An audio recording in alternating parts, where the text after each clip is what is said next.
گزارش ہے کہ ویڈیو کو لاسٹ تک دیکھیں تاکہ بات پوری طرح سمجھ میں آئے۔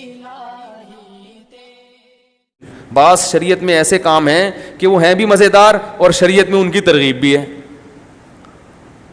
تو بعض لوگ کہتے ہیں یہ تو چونکہ عیاشی ہے. تو اب دیکھو افطار میں جلدی کا حکم ہے نا, حالانکہ مجاہدہ کس میں ہے کہ دیر سے افطار کریں. اب آپ جو صبر کر کے دیر سے افطار کریں اور جو کہے نہیں میں تو ابھی فوراً افطار کروں گا, تو ثواب کس کو ملے گا؟ ہے بھائی فوراً افطار کرنے والے. بغیر سحری کے روزہ رکھنا زیادہ مشکل ہے نا, اور سحری کے ساتھ آسان ہے, لیکن ثواب زیادہ کس میں ہے؟ سحری میں. سحری کے ساتھ روزہ رکھو. تو اپنے آپ کو ایسی مشکلات میں ڈالنا جس کا شریعت نے حکم نہیں دیا ہے, اس سے کوئی ثواب نہیں ملتا. اسی میں 4 شادیاں بھی ہیں. یہ ایک ایسا کام ہے جس کو لوگ عیاشی کہتے ہیں, جس کو لوگ کہتے ہیں تو مزے اڑانے والی بات ہو گئی. تو بھائی اگر حقوق پورے کر رہے ہو نا تو یہ ایسے مزے ہیں جس پہ ثواب بھی ملتا ہے.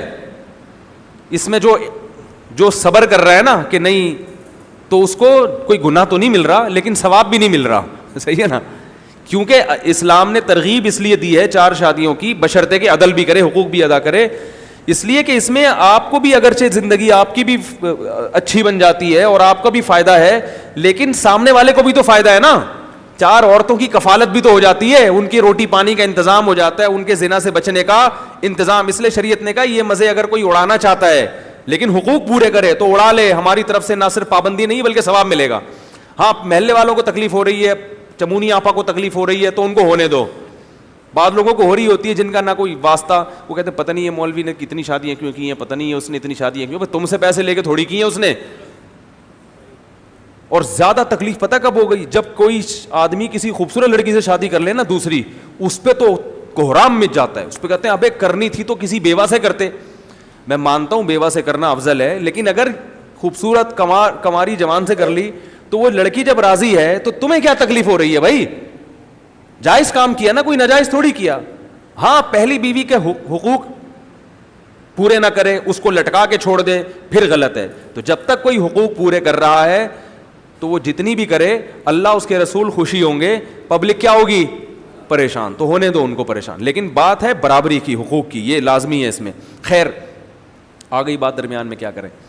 اصل میں میرے علاوہ کوئی اس موضوع پر بات ہی نہیں کرتا, تو سب کی باتیں مجھے ہی کرنی پڑتی ہیں. پھر جب 25-30 ایسے علماء پیدا ہو گئے جو ممبر پہ اس مسئلے کو خوب بیان کریں تو پھر میں چھوڑ دوں گا.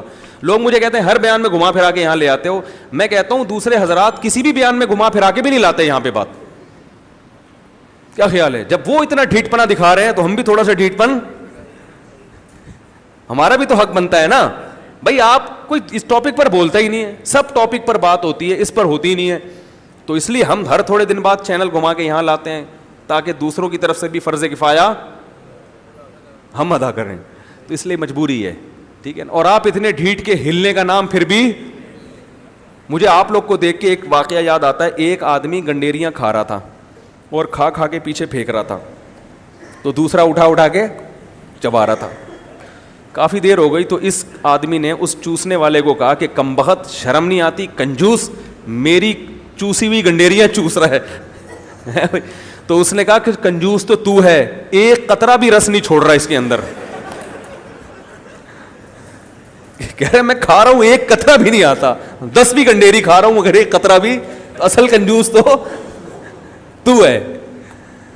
تو میں یہ کہتا ہوں میں اگر اتنا ڈھیٹ ہوں کہ اس ٹاپک کو نہیں چھوڑتا, تو آپ بھی تو ڈھیٹ ہیں کہ ٹس سے مس ہونے کے لیے تیار.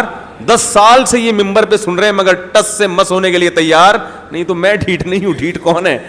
آپ ہیں, معذرت کے ساتھ. خیر ہم اپنے اصل ٹاپک کی طرف دوبارہ آتے ہیں. جلدی سے بات کو سمیٹ کے ختم کرتا ہوں. زمانہ ڈھل